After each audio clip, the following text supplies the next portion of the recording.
अमर रहे मेजर संदीप घोडेकर अमर रहे, भारत माता की जय, वंदे मातरम असा जयघोष करत नवी दिल्ली येथे केंद्रीय गुप्तचर विभागात कार्यरत असणारे सीआरपीएफ जवान संदीप घोडेकर यांच्यावर शासकीय इतमामात अंत्यसंस्कार करण्यात आले।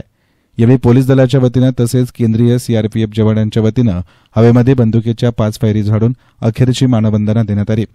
मेजर जवान संदीप घोडेकर यांचे सुपुत्र यश घोडेकर आणि बंधू गणेश घोडेकर यांनी त्यांच्या पार्थिवाला मुखाग्नी देत संगमनेरकरांनी अखेरचा निरोप दिला। नवी दिल्ली येथे केंद्रीय गुप्तचर विभागात कार्य करताना कर्तव्यावर असताना मेजर संदीप घोडेकर यांच्या अचानक छातीत दुखू लागले, तेव्हा ते स्वतः दिल्लीतील एका खासगी दवाखान्यामध्ये दाखल झाले। मात्र उपचार सुरू असतानाच त्यांची प्राणज्योत मालवली।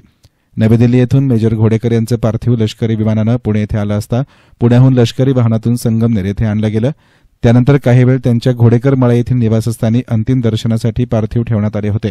त्यानंतर संगमनेर शहरातून मिरवणूक काढण्यात आली। त्यानंतर प्रवरा नदीच्या तीरावरील अमरधाममध्ये अंत्यसंस्कार करण्यात आले। मेजर संदीप घोडेकर यांची घरची परिस्थिती अत्यंत हलाखीची होती। परिस्थितीमुळे त्यांनी आपले 12वी पर्यंतचे शिक्षण संगमनेर महाविद्यालय येथे पूर्ण केले।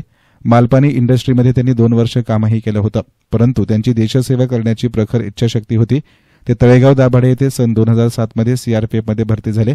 त्यांनी तेथे काही काळ प्रशिक्षण पूर्ण केल्यानंतर जम्मू काश्मीर येथे 31 सीआरपीएफमध्ये कॉन्स्टेबल म्हणून निवड झाली।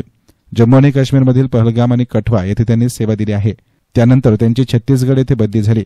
तेथे त्यांनी 3 वर्ष सेवा केली आणि त्यानंतर दिल्ली येथे संसद भवनात कॉन्स्टेबल म्हणून नियुक्ती झाली। त्यानंतर त्यांची बढतीवर नवी दिल्ली येथील केंद्रीय गुप्तचर विभागामध्ये आयबीमध्ये हवालदार या पदावर त्यांची नियुक्ती झाली होती। त्यांनी सुमारे 17 वर्ष देशाची सेवा केली। दरम्यान प्रशासनाच्या वतीनं संगमनेरचे उपविभागीय अधिकारी अरुण उंडे, पोलीस उपाधीक्षक डॉ कुणाल सोनावणे, मुख्याधिकारी रामदास कोकरे, आमदार अमोल खताळ यांच्या पत्नी नीलम खताळ, पुणे येथील केंद्रीय रिझर्व्ह पोलीस दलाचे पोलीस उपनिरीक्षक एस हिवराळे, दिल्ली येथील 31 बटालियन सीआरपीएफचे नवी दिल्ली हवालदार विठ्ठल पाटील, भाजपचे माजी नगरसेवक ज्ञानेश्वर करपे, भाजप शहराध्यक्ष पायल ताजने, माजी आमदार डॉ सुधीर तांबे, इंद्रजित थोरात, दुर्गा तांबे, मैथिली तांबे, स्वराज्य सैनिक कल्याण संस्थेचे अध्यक्ष प्रकाश कोटकर आदींसह अनेकांनी त्यांना पुष्पचक्र वाहत श्रद्धांजली व्यक्त केली।